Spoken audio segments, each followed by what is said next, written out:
nishukuru kabisa kwa wakati mzuri kama huu, wakati ambapo tunakwenda kushiriki mafundisho.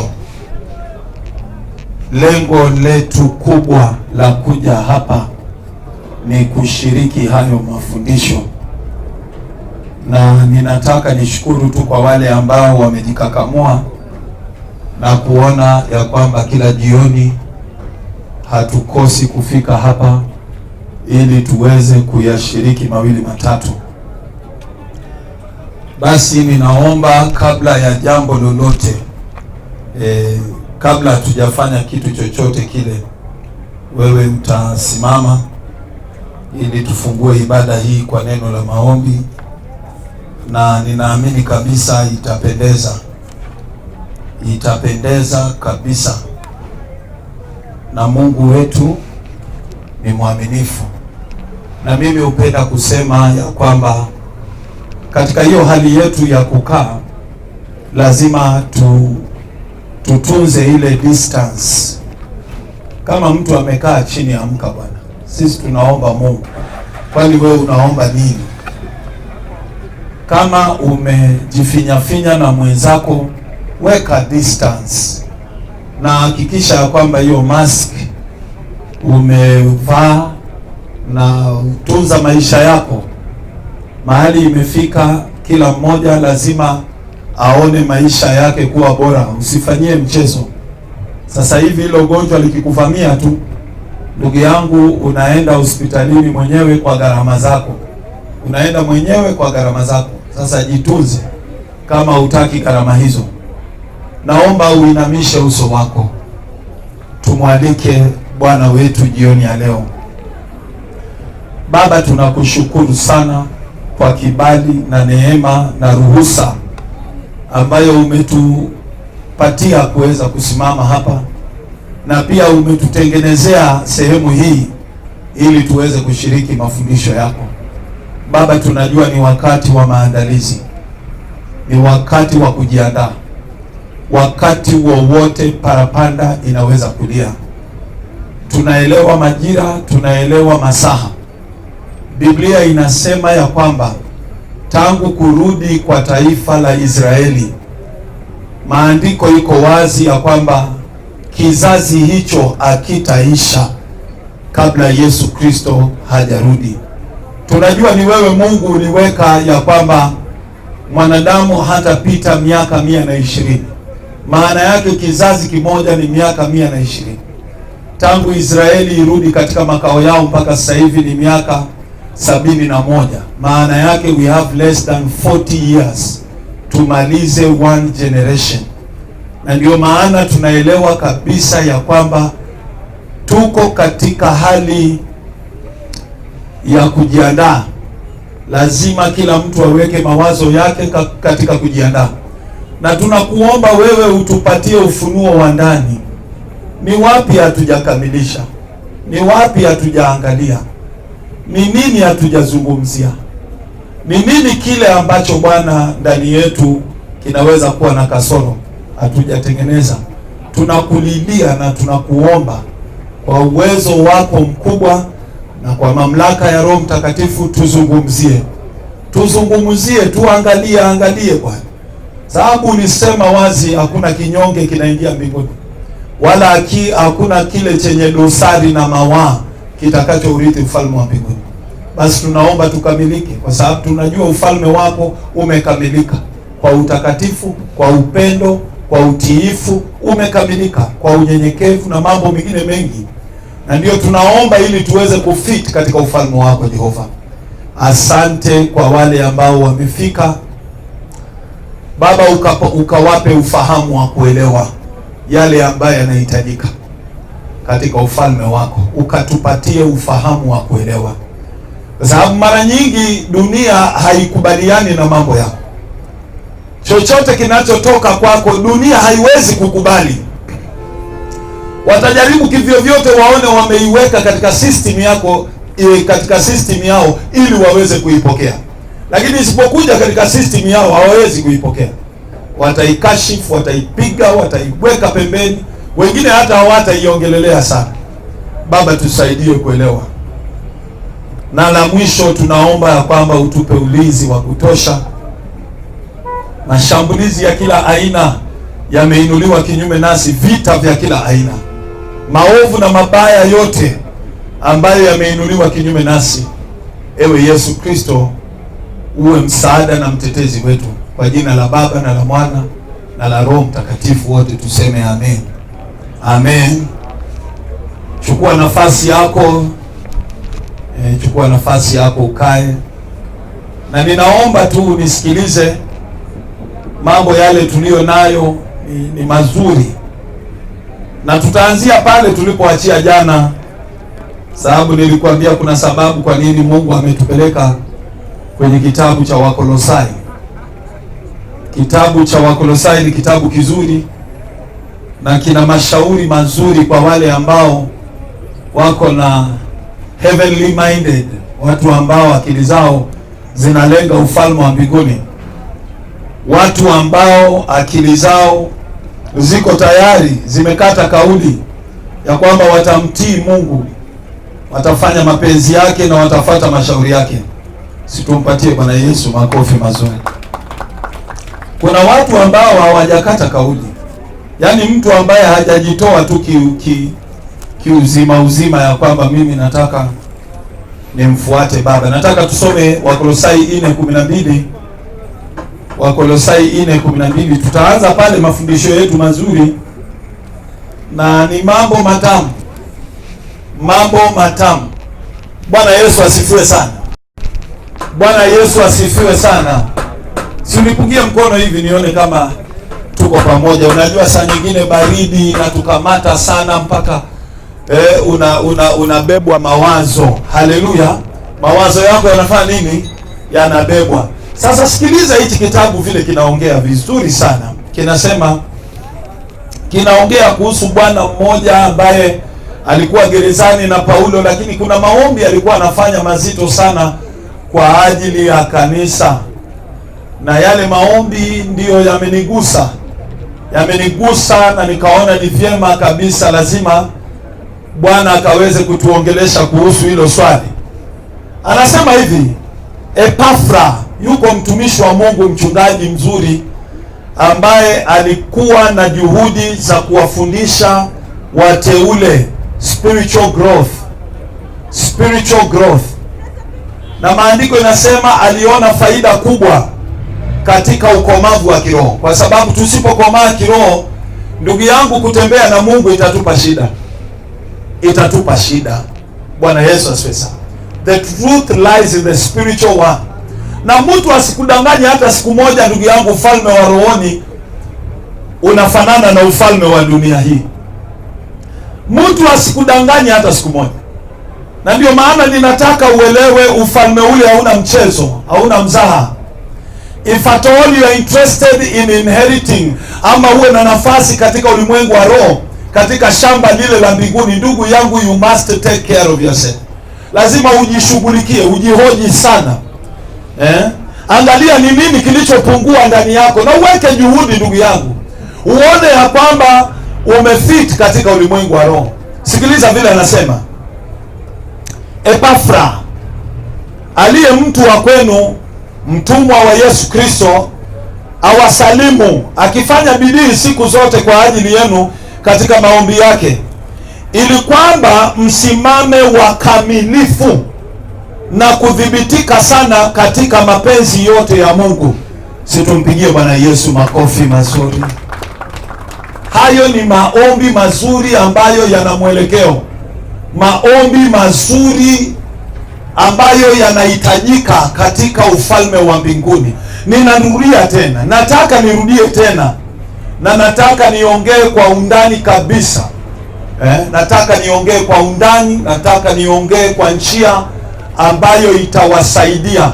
Mtafute Victor mara moja, tafuta Victor awafungulie hapo. Sikiliza hapa: Epafra, aliye mtu wa kwenu, mtumwa wa Yesu Kristo, awasalimu, akifanya bidii siku zote kwa ajili yenu katika maombi yake.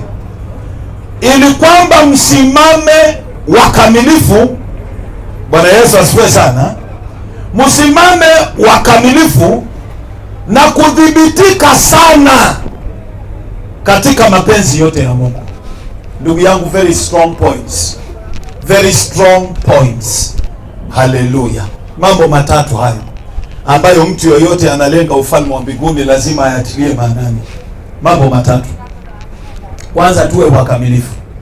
Kwa sababu tusipokamilika kwa mapenzi yote ya Mungu, ndugu yangu, tutawekwa nje. Na sijui kama wewe umetilia maanani kukamilika, na sijui kama unaelewa ukamilishwe vipi. Bwana Yesu asifiwe sana. Unajua kuna mtu anaona mimi mchungaji nikienda kanisani mimi si hiyo tu ndio inahitajika. Nilikwambia kwenda kanisani ndio mwanzo wa safari ya Mungu. Ndio mwanzo. Sababu pale ndio unafunguliwa ubongo wako kuelewa yale ambayo Mungu anayataka. Na kwa sababu sisi wanadamu tuna tatizo moja ya kwamba jambo lolote lisipolenga matakwa yetu basi hatukubaliani nalo. Tukifundishwa mafundisho yoyote yasiyolenga matarajio yetu hatukubaliani nalo. Bwana Yesu asifiwe sana. Bwana Yesu asifiwe sana. Tunaelewana ndugu yangu? Na ndio maana kuna unabii ukatokea. Kuna unabii ukatokea ukasema ya kwamba shida iliyoko na wanadamu ni kwamba siku za mwisho watajitafutia waalimu. Watajitafutia waalimu ambayo hata hii Biblia na maneno yake wataigeuza ili wawahubirie vile wao wenyewe wanavyotaka. Bwana Yesu asifiwe sana. Angalia ile shida ambayo imekuja. Angalia ile shida ambayo tumejiletea sisi wenyewe mpaka katika kitu ambacho Mungu amekihesabu kitu kamilishe. Sisi tunataka to bend the rules of God. We want to bend the rules of God ili kwamba chochote ambacho hakiingii katika hoja zetu basi hatukubaliani nayo. Nataka tusome mahali kwa dakika moja. Nataka tusome mahali. Nafikiri hapo ndio tutasaidika tuelewe ni nini tunahubiri. Nataka tusome mahali. Situmpatie Yesu tena makofi mazuri. Tusome mahali hapa. Wafilipi 3:17. Wafilipi 3. Ninakulilia ndugu yangu, tafuta kukamilishwa katika mapenzi yote ambayo Baba anayotaka. Tafuta, weka bidii. Hata kama mengine ndugu yangu yanakukwaza, hata kama yanajeruhi amani yako, jaribu sana ndugu yangu ufit in the will of God. Jaribu. If at all you are serious about the kingdom of heaven. Sikiliza vile hichi kitabu cha Wafilipi 3 mstari wa 17 inataka. Ndugu yangu, ukipungua katika upendo mbinguni huingii. Ukipungua katika upendo, ukipungua katika kusamehe watu, umepungua, una upungufu. Wewe huwezi kusamehe. Wewe huwezi kusamehe na kusahau. Una upungufu wa roho ya kusamehe. Ndugu yangu, una roho ya ukarimu. Maandiko yanasema heri walio wakarimu kwa sababu watakuwa wana wa Mungu. Bwana Yesu asifiwe sana. Heri wale ambao wanapenda kuhurumia, wenye roho ya huruma. Heri wale wapatanishi, maana wataitwa wana wa Mungu. Ndugu yangu, ukipunguka katika mambo hayo, sahau mbingu. Na ndio maana tunaambiwa mkamilishwe na muwe thabiti. Msimamo ule ambao utachukua ndugu yangu wa imani. Nilikwambia jana, let faith rule over your lifestyle. Your faith. Ndugu yangu, ukisikia imani yako inakukataza kitu fulani, wachana naye. Wacha imani yako ya Kikristo iwe na mamlaka katika lifestyle yako. Biblia imekataa hii. Imani yangu imekataa hii. Imani yangu hainiruhusu hii. Wacha imani yako i rule over your life. Wangapi wananielewa? Bwana Yesu asifiwe sana. Tuanze kuwa na hiyo kind of lifestyle that our faith rules over us. Our faith determines our choices that we make. Bwana Yesu asifiwe sana. Ni kweli unataka kufanya hii uamuzi, lakini ukiangalia imani inaongeleaje juu ya hiyo uamuzi? Haleluya. Inakuruhusu, inakukataza. Kuna siku nilikwambia ndugu yangu, chochote unachofanya kifanye inside the boundaries of the word of God. Ukitaka kuelewana na Mungu, kama vile Mungu amelichukua neno lake, akasema neno lake hata lina mamlaka juu yake. Ndio maana chochote ambacho amesema hawezi kwenda kinyume na neno lake. Mungu amechukua neno lake, lina mamlaka paka juu yake. Once he speaks, he speaks. Hallelujah. Does the word of God have authority in your life? Does it have authority? Ndugu yangu, neno la Mungu lilisema usimchukie ndugu yako. Hilo neno lina mamlaka juu ya maisha yako. Kwa sababu usipozoea lifestyle kama hiyo, ndugu yangu, you cannot sit in the kingdom of God. Mbinguni neno la Mungu ndugu yangu ni amri. Mbinguni the word of God is law. Kule mbinguni. Wacha hapa duniani sisi tumepewa Biblia na bado tunaweka katiba. Tumepewa Biblia ituongoze hapa duniani. Sisi tunaona bwana, hii Biblia haturidhiki nayo kwa sababu haioneni vile tunavyotaka sisi. Haiongelelei mapenzi yetu. Sasa tunaingiza katiba pale. Na tunaichukua hiyo katiba ndio ya nguvu kuliko hata Biblia. Kwa sababu tunaweza kutumia kidogo katiba kukwepa hukumu za corruption. Bwana Yesu asifiwe sana. Tunaweza kutumia hiyo katiba kidogo, tunachukua wakili pale, alafu ana bend sheria za katiba, alafu tuna walk away with crime. Bwana Yesu asifiwe sana. Lakini ndugu yangu, neno la Mungu, you cannot bend the word of God. You will never bend it. Na ndio maana leo huyu mtumishi wa Mungu anaitwa Epafra anasema muwe wakamilifu. Mbio sote tulisikia juzi Paulo anasema we are in the race.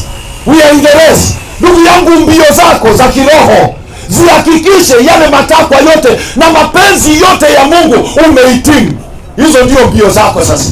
Hizo ndio mbio zako za kiroho. Tumpatie Bwana Yesu makofi ya utukufu. Tumpigie Bwana Yesu makofi. Ndugu yangu, hata saa nyingine unastahili kukaa chini unajiuliza, hivi kwa mbio za upendo mimi nimefika wapi? Kwa mbio za utakatifu mimi nimefika wapi? Kwa mbio za ukarimu nimefika wapi mimi? Maneno ya Mungu yanaweza yakaonekana very simple, lakini ndugu yangu, they are very tough. No wonder up to today hatujapata mtu ambaye anaweza kuwa tunaweza kupata hata wachungaji wana kasoro za maandiko ya Baba. They are simple in talking, lakini they are very tough in implementing them. Bwana Yesu asifiwe. Simple in talking ni maneno ambayo tumezoea pale. Uwe na upendo, uwe na moyo mnyenyekevu, uwe na utakatifu, uwe na moyo safi. Sikiliza hichi kitabu cha Wafilipi 3 kinasema hivi. Ndugu zangu, wacha tuanze Wafilipi 3 pale 16. No, 15. Wafilipi 3:15. Inasema basi sisi tulio wakamilifu na tuwaze hayo. Tuwaze nini? Wacha turudi pale juu ndio tuipate vizuri. Tuipate hiyo statement vizuri. Bwana Yesu asifiwe sana. Tuanze mstari wa 12. Inasema si kwamba nimekwisha kufika au si kwamba nimekwisha kufika. Wacha nikupatie utamu wa hichi kitabu. Inasema si kwamba nimekwisha kufika au nimekwisha kuwa mkamilifu, la bali nakaza mwendo ili nipate kulishika lile ambalo kwa ajili yake nimeshikwa na Kristo Yesu. Haleluya. Alafu anasema ndugu, sijidhani nafsi yangu kwamba nimekwisha kushika, sijidhani, ila natenda neno moja tu, nikiyasahau yaliyo nyuma, nikiyachumilia yaliyo mbele. Haleluya. Alafu anasema na kaza mwendo niifikirie mende ya thawabu ya mwito mkuu wa Mungu katika Kristo Yesu. Alafu sasa sikiliza mstari wa 15 anasema basi sisi tulio wakamilifu na tuwaze hayo. Bwana Yesu asifiwe sana. Si tumpatie Bwana Yesu makofi mazuri. Basi sisi tulio wakamilifu tuyawaze hayo, na hata mkiwaza mengine katika jambo lolote, Mungu atawafunulia hilo nalo. Lakini hapo tulipofika, na tuenende katika lilo hilo. Anarudia hiyo statement mara mbili. Tuyawaze yaliyo makamilifu. Bwana Yesu asifiwe sana. Alafu sikiliza kilio chake. Sikiliza kilio chake. Sikiliza kilio cha Paulo. Mstari ni ule wa 17. Anasema ndugu zangu, mnifuate mimi mkiwatazama wao waendao kwa kufuata mfano tuliowapa nyinyi. Maana wengi huenenda ambao nimewaambia mara nyingi habari zao, na sasa nawaambia hata na machozi, kuwa ni adui za msalaba wa Kristo. Mwisho wao ni uharibifu, Mungu wao ni tumbo, utukufu wao katika fedheha yao, waniao mambo ya duniani. Kwa maana sisi wenyeji wetu huko mbinguni, kutoka huko tena tunatazamia Mwokozi Bwana wetu Kristo, atakaye ubadili mwili wetu wa unyonge upate kufanana na mwili wake wa utukufu. Haleluya. Situmpatie Bwana Yesu makofi. Atakaye ubadili, ataubadili mwili wetu wa unyonge ili ufanane na mwili wake wa utukufu. Bwana Yesu asifiwe sana. Bwana Yesu asifiwe sana. Alafu sikiliza vile inamalizia, inasema atakaye ubadili mwili wetu wa unyonge upate kufanana na mwili wake wa utukufu, kwa uwezo ule ambao kwa huo aweza hata kuvitiisha vitu vyote viwe chini yake. Haleluya. Bwana Yesu asifiwe sana. Angalia mahali Mungu ana target. Anasema mwanadamu wa kawaida ana upungufu. Maana yake kibarua kikubwa ni kumkamilisha. Ni kumkamilisha. Mwanadamu wa kawaida ana upungufu. Anawaza matamaa machafu. Anakuaga na desires chafu. Yeye mwenyewe tangu wakati ule baba zetu walipokula tunda amechafuka, amenajisika. Mahali penyewe anapokaa ni giza. Maandiko yanasema dunia ni giza. Maana yake mission ya Kristo anapokuja juu yetu, lengo lake kuu ni kutukamilisha tufanane na yeye. Tumuongeze Bwana makofi. Ndugu yangu, malengo yako ndio hayo? Je, hayo ndio malengo yako? Kwa sababu kama Mkristo usipokuwa na malengo hayo ya kufanana na Yesu, wa kumpatia Yesu mwili wako ulio mnyonge, ili yeye akukamilishe, akupe mwili wa kufanana na yeye, mwili wenye utukufu. Tangu umeokoka, mawazo yako yanalenga hapo. Bwana Yesu asifiwe sana. Tangu umeokoka, is that your agenda? Is that your agenda? Ya kwamba mimi nikijiangalia kweli nina tamaa mbaya, mimi nikijiangalia kweli nina mawazo machafu, na vya Mungu lazima viwe vitakatifu. Nani anaweza kunikamilisha? Nani anaweza kunitakasa? Bwana Yesu asifiwe sana. Alafu unamuwaza Yesu Kristo, unasema hakika nikiwa na Yesu Kristo anaweza kunikamilisha. Kwa sababu ndugu yangu, kilicho wazi ni kwamba huwezi kuingia kwa Baba na mapungufu yako. Haleluya. Na ndio maana huyu Bwana anasema akifanya bidii siku zote kwa ajili yenu katika maombi yake, ili kwamba msimame wakamilifu na kudhibitika sana katika mapenzi yote ya Mungu. Mudhibitike. Mungu akiangalia tabia zako, Mungu akiangalia mienendo yako, Anasema huyu amedhibitika katika mapenzi yangu yote. Bwana Yesu asifiwe sana. Ndugu yangu, ni kibarua kizito.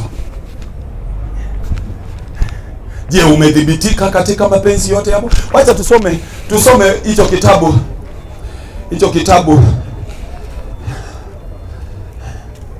Tusome hicho kitabu. Bwana Yesu asifiwe sana. Tusome hicho kitabu, wacha niangalie. Tusome hicho kitabu cha Wakolosai 1 mstari wa 7. Tusome hicho kitabu cha Wakolosai 1 mstari wa 7. Tuone huyu jamaa alifanya kazi gani.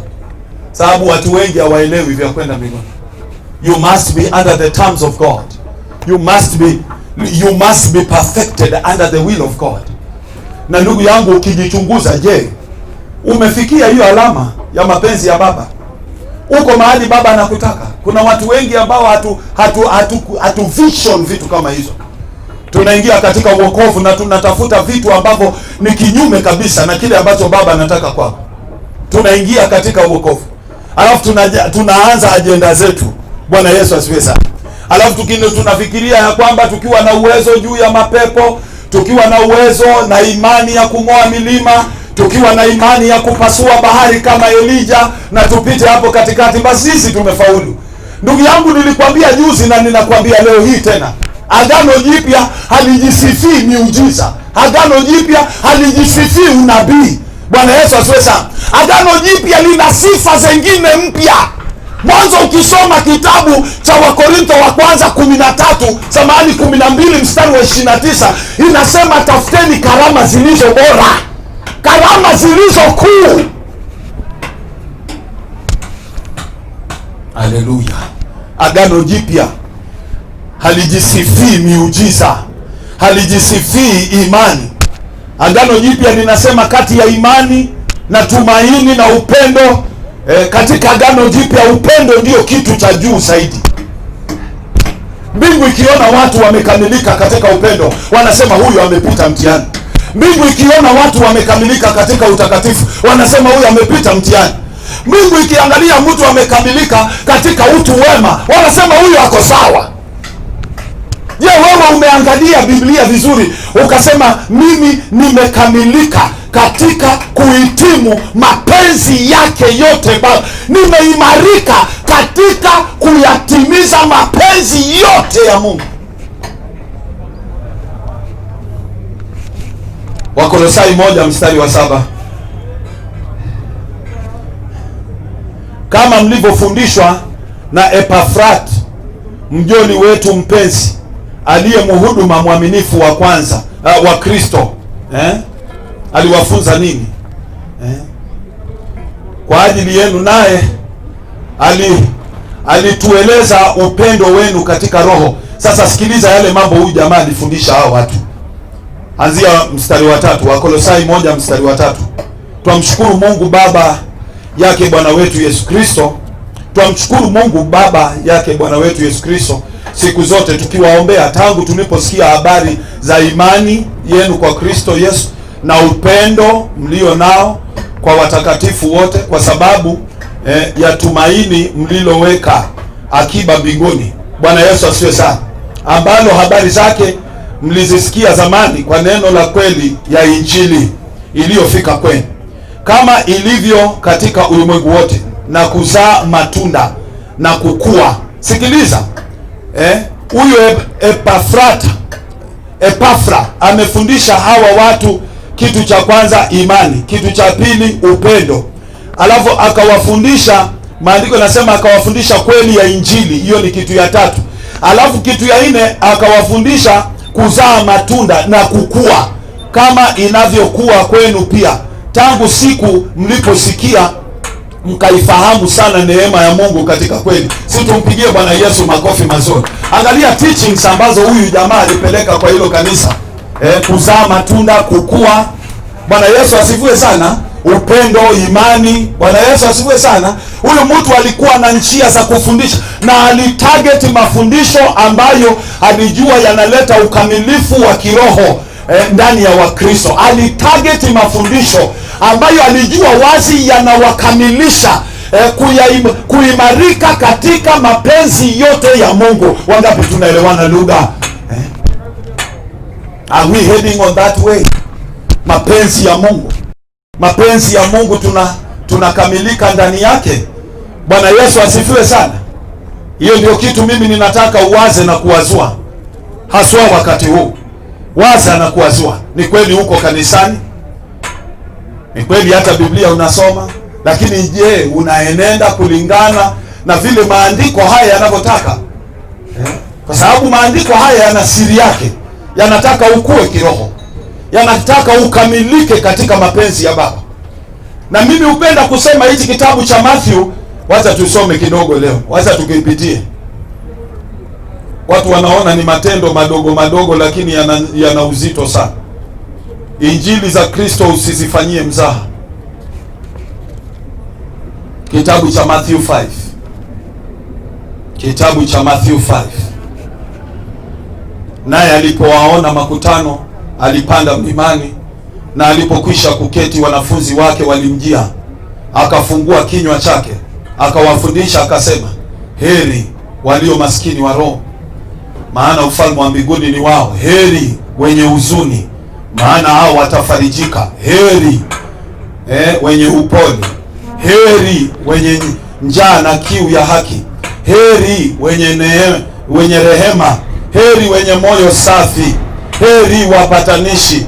Heri wenye kuudhiwa kwa ajili ya haki. Bwana Yesu asifiwe sana.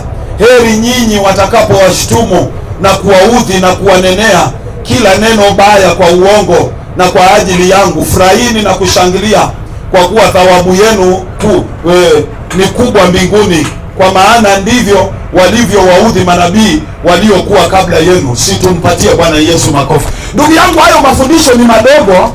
Hayo mafundisho ni madogo sana, especially kwa watu ambao wanasema, bwana, mimi nimezoea kusoma Biblia, lakini yana uzito sana. Si wengi wanaweza kuyakamilisha mapenzi hayo. Na ndio maana mimi nasema watu wangelielewa sala ya Epafra, watu wangelielewa hilo ombi la Epafra, wangejua huyu mtu anaongea nini katika ulimwengu wa roho. Sala kama hizo sijui kama tuko nazo leo. Mtu ambaye kila anapoamuka na kulala jioni anamwambia Baba nikamilishe, Baba nikamilishe katika mapenzi yako. Najua upungufu wa aina yoyote unaweza kunizuia pale mlangoni. Mimi huonaga mtu anapoenda kutafuta kazi, ama mtu ambaye anataka kuingia kwa shule, ama anataka kuomba hata loan kwa banki, anaambiwa lete forms zako, lete details zako. Na zile detail, ndugu yangu, zikikosa kitu hata kimoja, unaambiwa bwana tukusaidie. Bwana Yesu asifiwe sana. Wangapi wanaelewa kile kitu ninasema? Unaenda hospitali, uko na kadi ya insurance, unataka kulipia mtu wako bili, kwa sababu bili yake ni kubwa sana. Wanaiangalia, wanasema imekosa kitu fulani, hatuwezi kukupatia msaada.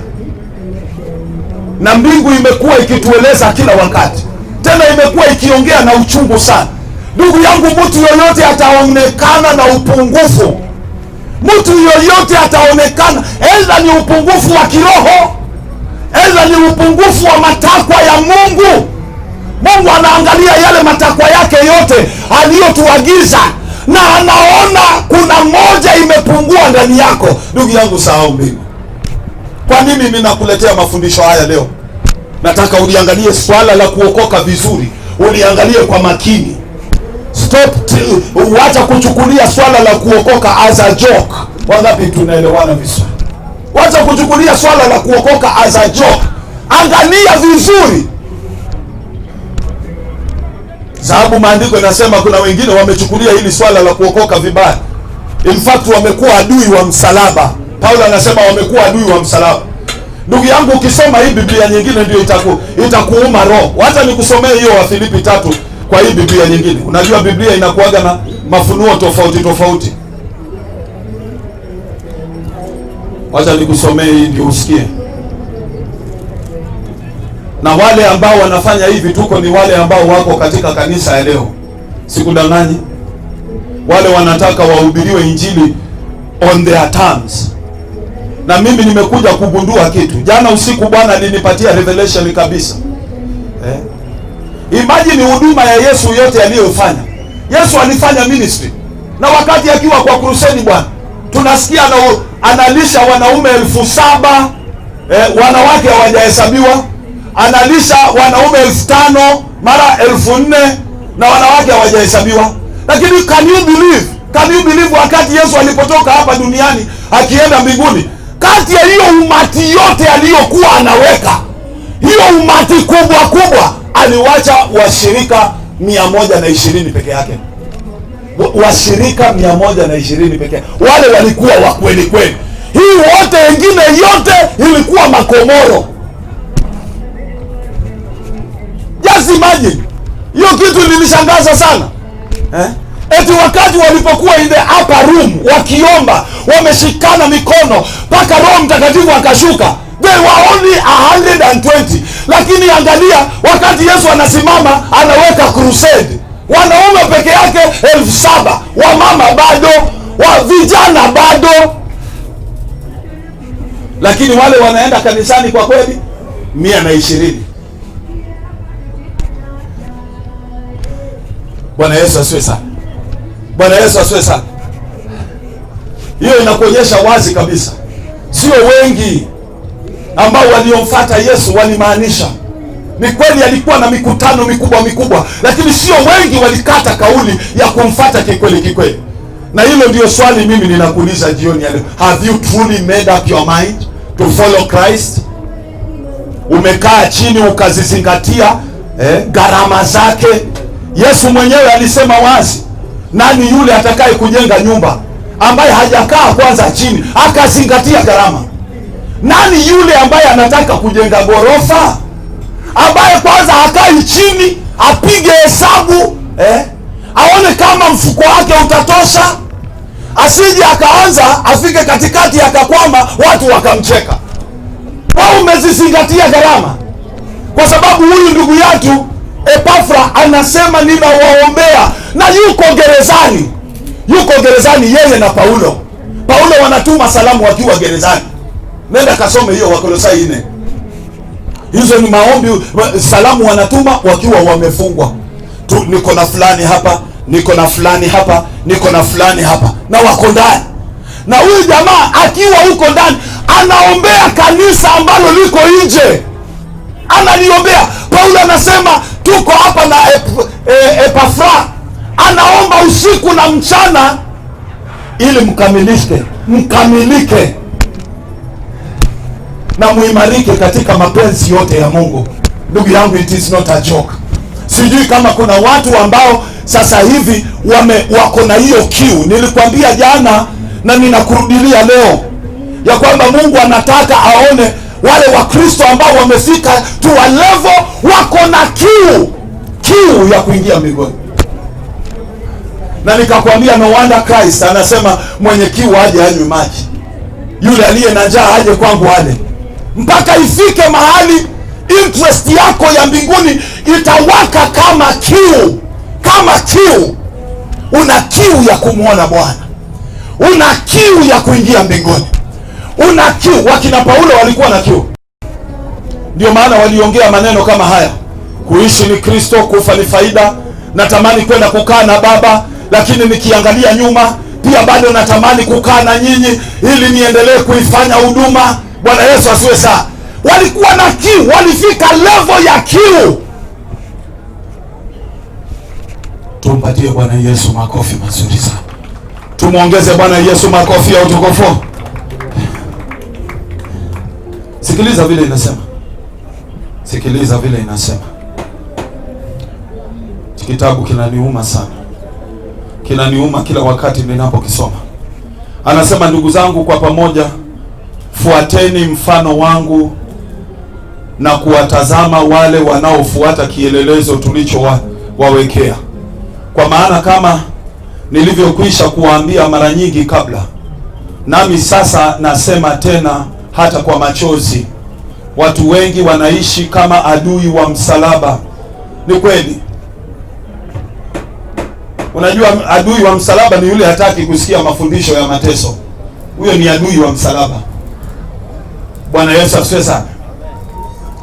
Adui wa msalaba ni yule ambaye anasema kwa Yesu mateso iliisha, Sasa sisi ni kujienjoy, adui wa msalaba. Na Yesu aliwasii wanafunzi wake akasema, mkitaka kunifuata kila mtu aonje msalaba, kila mtu aubebe msalaba wake anifuate, aonje msalaba. Amen, amen, haleluya. Wale watu wanataka kutumia neema ya Kristo inayotufundisha kuikataa tamaa ya dunia hii. Haleluya, wangapi tunaelewana vizuri? Neema ya Kristo iliyofunuliwa inayotufundisha kukataana na dhambi na tamaa ya dunia hii. Kuna wale wanatumia hiyo neema ya Kristo kuongeza tamaa ya dunia hii, wakati tunahubiriwa kuhusu mali ya ulimwengu. Na Mungu anajua wazi hakuna kilicho kikamilifu kiko ndani ya hii dunia, na ndio maana Yakobo anasema wazi, chochote kilichokamilika na kilicho kikamilifu kinatoka mbinguni. Hapa duniani hakuna kilichokamilika, hakuna chochote kilicho kizuri hapa duniani. Hiyo ndio ukweli wa maandiko. Dunia yote imechafuka, na ndio maana ilikuwa inatafutiwa kukombolewa, na ndio maana ilikuwa inatafutiwa kutakaswa. Mtu aliyefanya dunia hii kuwa yake, ama rafiki wa dunia hii, amemfanya Mungu kuwa adui yake. Si tumuongezee Bwana Yesu makofi. Sikiliza, anasema mwisho wa watu hao ni uangamivu. Mungu wao ni tumbo, na utukufu wao ni aibu, na mawazo yao yamo katika mambo ya dunia, lakini wenyeji wetu huko mbinguni. Ndugu yangu, hatuna watu kama hawa. Hatuna watu ambao wanasema I have nothing left in this world. I have nothing left in this world. I don't desire anything in this world. Everything I desire iko mbinguni. Everything I'm longing for iko mbinguni. We don't have people like that. Bwana Yesu asifiwe sana. Kama Kristo ameniambia uwenyeji wangu sio hapa duniani, uwenyeji wangu huko mbinguni, then I have to desire where I belong. Lazima ni desire where I belong. Siwezi kudesire where I don't belong. Yesu Kristo ametuambia haya sio makao yenu.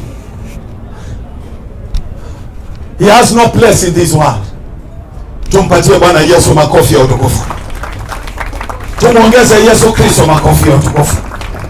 Ni mara ngapi hii Biblia imeongea kuhusu tuwaze yaliyo mbinguni, tuyatamani yaliyo mbinguni, lakini up to now our fellow Christians hawajadevelop the desires of the spiritual world. We have not.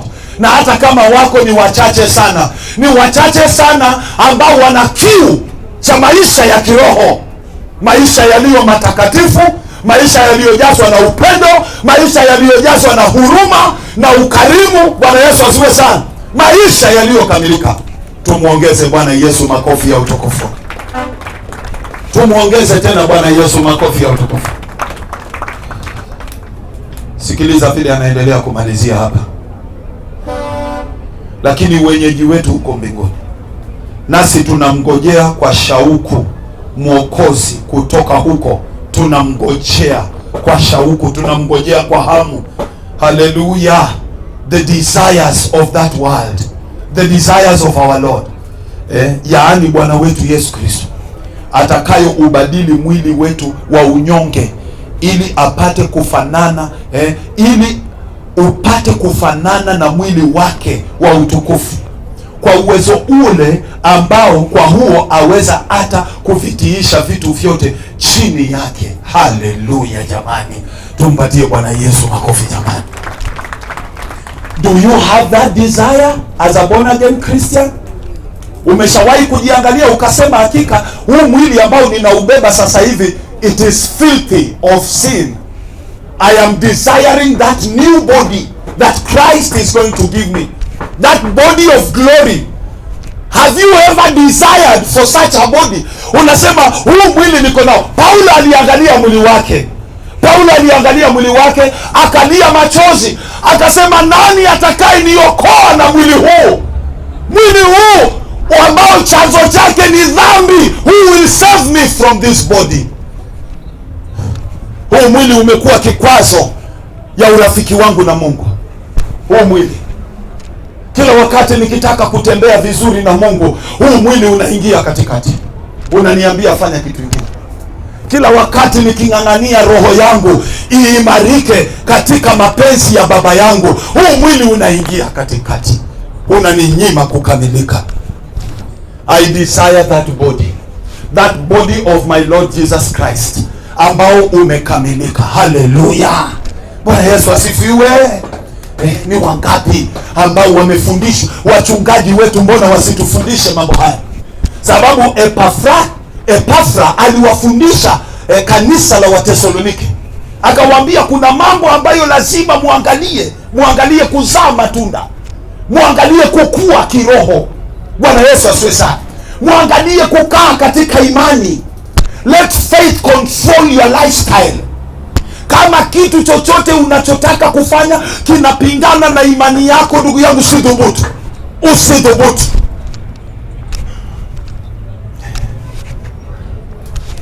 Nilikwambia kuna mtu aliniuliza swali, Pastor, nitawezaje kuongeza neema ya Mungu iongezeke kila siku katika maisha?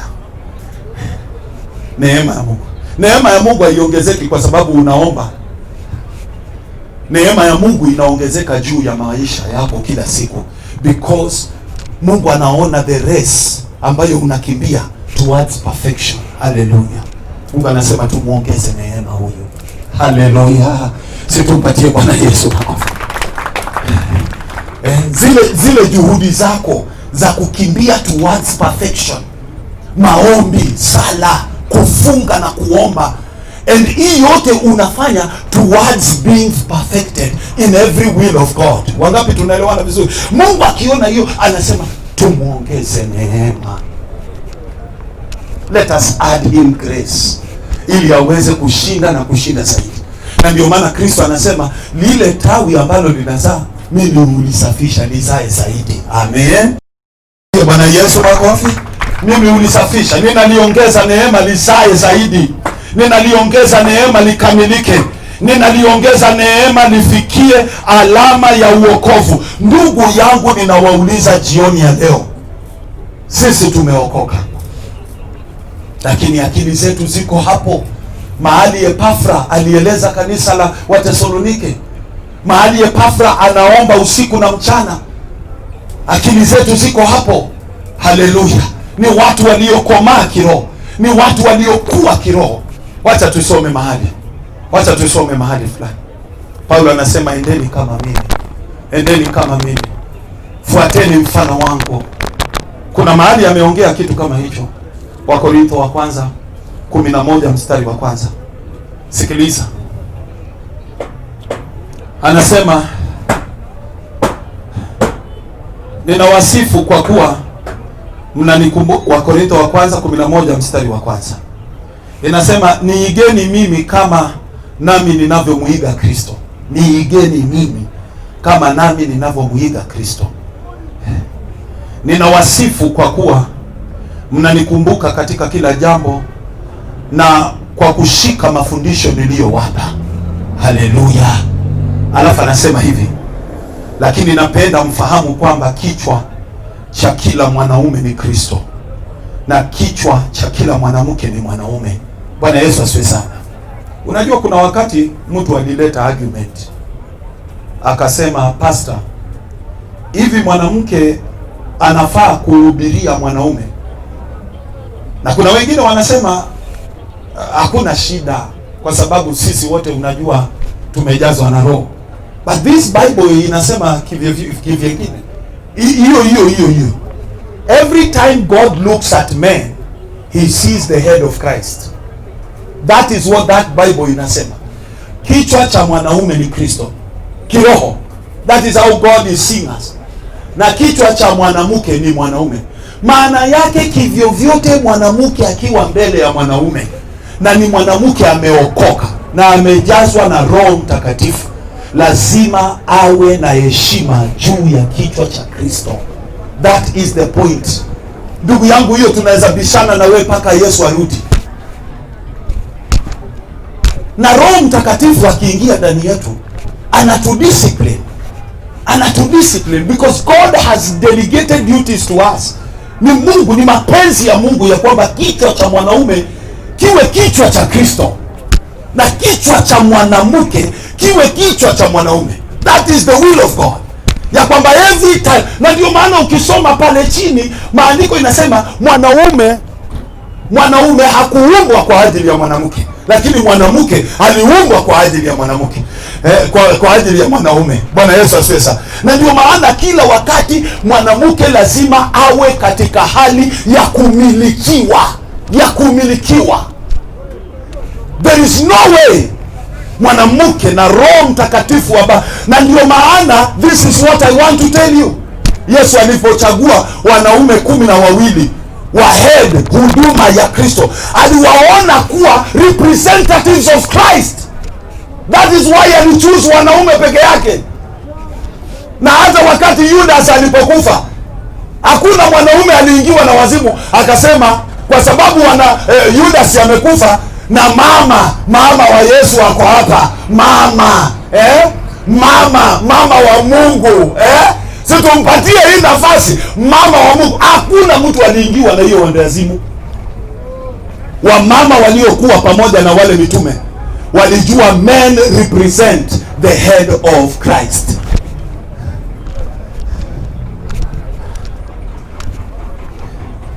Je, wamama wetu wa leo wamefikia malengo hayo ya kuwa disciplined kiroho? Being disciplined. Ndugu yangu, usifanye mchezo na maisha ya kiroho.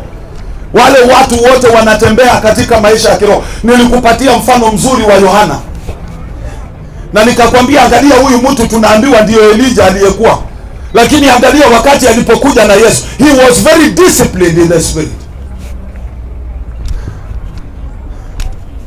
Bwana Yesu asifiwe sana. Bwana Yesu asifiwe sana. Yohana anasema huyu ambaye anakuja, huyu ni mkuu kuniliko, alikuwa hata kabla yangu, na mimi siwezi hata kufungua kiatu ya mguu yake. Very disciplined. Leo watumishi, we don't have discipline in the spiritual one. Hata katika protocols za kiroho we are not disciplined. Paulo anasema Mungu amewatoa wa kwanza mitume, alafu manabii. That is the spiritual order, ya kwamba the highest in the rank ni apostles, highest in the ranks. Leo utakuta prophets ndio wanajifanya wao ndio wakubwa kuliko apostles, but according to Christ the highest in the rank apostles, then prophets, then teachers, then pastors and evangelists. Haleluya, haleluya. Kwa nini Paulo alisema na manabii uheshimu roho za manabii? Kwa nini Paulo alisema na manabii uheshimu roho za mitume? Ndugu yangu, apostle would never joke with that rank. Usicheze na hiyo rank. Na ukiona apostle, ndugu yangu, anaweza kupewa neema ya ofisi zote hizo. Apostle peke yake anaweza kupewa neema ya ofisi hizo 5. Lakini hatuna discipline ya kiroho. Hatufanyi mapenzi ya Mungu. Elijah alipoona ya kwamba yule aliye mkuu kutuliko Mesaya amezaliwa, alisema mbele ya huyu hatuongei, mbele ya huyu tunanyamaza, mbele ya huyu, Bwana Yesu asifiwe, tunawacha yeye aongee, sisi tusikie, tunawacha. Hivyo ndio Yohana alisema, tunawacha yeye aongee, sisi tunasikia. He was so disciplined. But people are not doing the will of God. Na Epafra anasema Mungu na waombea ili muweze kufikia mahali munaelewa each and every will of God, na mnakamilika in the will of God. Mwenye masikio afanye nini? Mwenye masikio afanye nini? Haleluya. Bwana Yesu asifiwe sana. Acha niangalie saa yangu, tunaelekea wapi? Acha niangalie saa yangu. Nina dakika moja.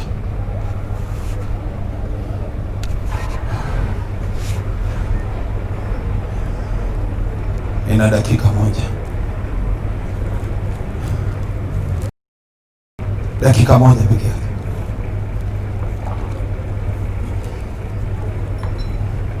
Do you pray each and every day? Baba, nataka nihitimu kukamilika katika penzi lako. I want to know your will first, alafu nikamilike. Sababu kuna watu wanajua the will of God, lakini hawajakamilika katika hayo mapenzi ya Mungu. Ni kweli ama si kweli? Haleluya. Maandiko yanasema wazi bwana, usichukue mke wa mwenzako. Watu wanajua hiyo, lakini wamekamilika katika hiyo? Wamekamilika. Na hili sio jambo tu la nje, liko mpaka kanisani.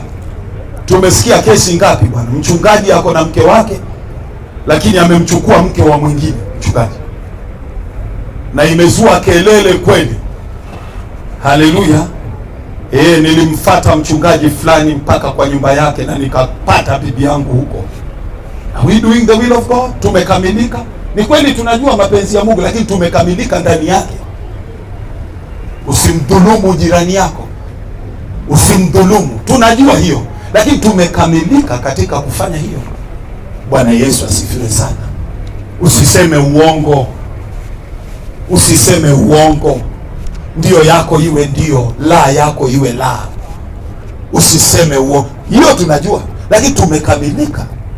Na hiyo ndio kitu Epafra ameomba, naomba mkamilishwe katika mapenzi yote ya Baba. Bwana Yesu asifiwe sana. Biblia inasema muwe na hasira, lakini jua lisichwe, jua isianguke kama bado hiyo hasira iko kwa moyo wako. Ni wangapi wamebeba hasira za watu hapa? Miaka 10, miaka 5, mtu umebebana na hasira. Mpaka sisi wachungaji wengine tunasema mtu fulani sitaki kumuona hapa, sitaki kumuona hapa. Afadhali hata hiyo kesi ipelekwe kwa Mungu, lakini mtu fulani sitaki kumuona hapa. Wanafikiria Mungu ako tayari kusikia kesi kama hiyo? Mungu anakuacha mahali unastahili kukaa. Hana time na kesi. Hata nilishangaa sana mtu ambaye anasema ya kwamba Mungu ako na time ya kusikia kesi. Ndugu yangu, Mungu hana time ya kusikia kesi. Wale walio wake anawanyakua, wale magaidi wanaachwa hapa. Wakae mahali kunakaa vile wanakaa. Wangapi tunaelewana vizuri? Wakae mahali kunakaa vile wanakaa. Hapa duniani ndio watu hawasameanaji. Kule mbinguni watu wanasameana. Mwanzo ni ajenda muhimu sana katika ile sala ya Baba yetu uliye mbinguni. Ni ajenda muhimu sana. Utusamehe kama tunavyowasamehe ndugu zetu. Ni ajenda muhimu. You can never walk with God. Wewe ni mtu hujakamilika katika mapenzi ya Baba. Ni kweli unayajua mapenzi yote ya Baba, lakini hujakamilika.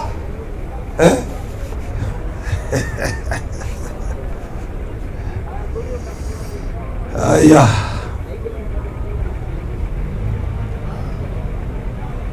Kitabu ni kile cha waraka wa kwanza wa Petro 5.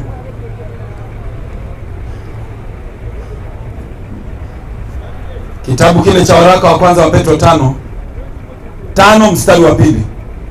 Lichungeni kundi la Mungu mlilokabidhiwa, mkitumika kama waangalizi, si kama kulazimishwa, bali kwa hiari, kama Mungu anavyowataka muwe, sio kwa tamaa ya fedha, bali mlio na bidii katika kutumika. Yaani tusiangalie pesa tukifanya kazi ya Mungu, lakini tuangalie bidii ya kutumika. Bwana Yesu asifiwe sana.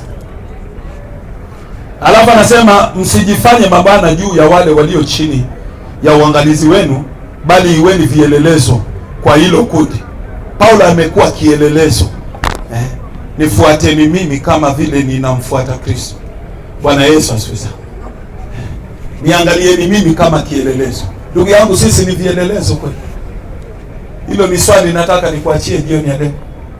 Are you an example to the church, to your brothers, to your sisters? Are you an example? Are you a good example? Simama kwa miguu yako miwili.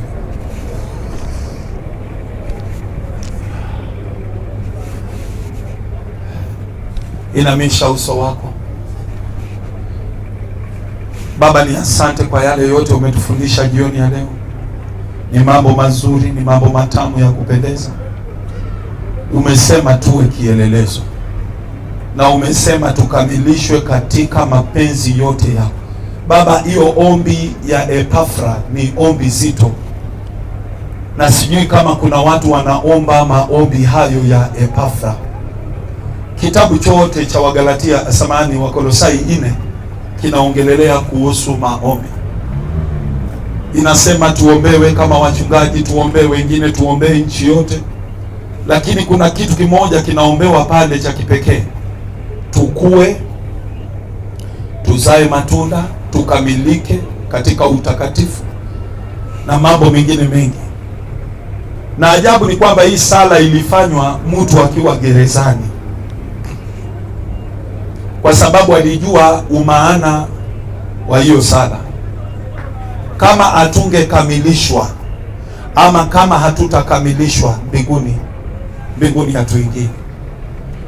Baba, ninakushukuru kwa wale ambao wamesikia message hii, na ninajua kuanzia leo sala zao zitaelekea katika kukamilishwa. Sala zao, maombi yao, sababu kuna wengi tunajua Biblia, lakini je, tumekamilishwa katika hayo ambayo Biblia inasema? Sio wengi tumekamilishwa. Wengi bado tuna hasira, na tunajua hasira imekataliwa. Wengi bado tuna tamaa ya mwili, na tunajua hiyo ni kitu imekataliwa. Wengi bado tuna chuki, tuna uwivu, tunaongea tu kiolela olela, lakini Baba, hatuzingatii kukamilishwa, kwa sababu tusipozingatia hicho kitendo kitatuzuia kuingia mbinguni. Mtu ambaye hajakamilika. Na ndio maana ninaomba Baba, hata na sisi tuombe sana tukamilishwe katika mapenzi yote ya Baba, ili tuwe na sehemu katika ufalme wako. Kwa jina la Baba na la Mwana na la Roho Mtakatifu, wote tuseme amen. Amen. Wangapi wanasema, mchungaji, nimepata kitu mimi? Omba Bwana tukamilishwe. Kujua neno peke yake haikupeleki mahali, bali lile neno likikamilika ndani yako, wewe umeshinda.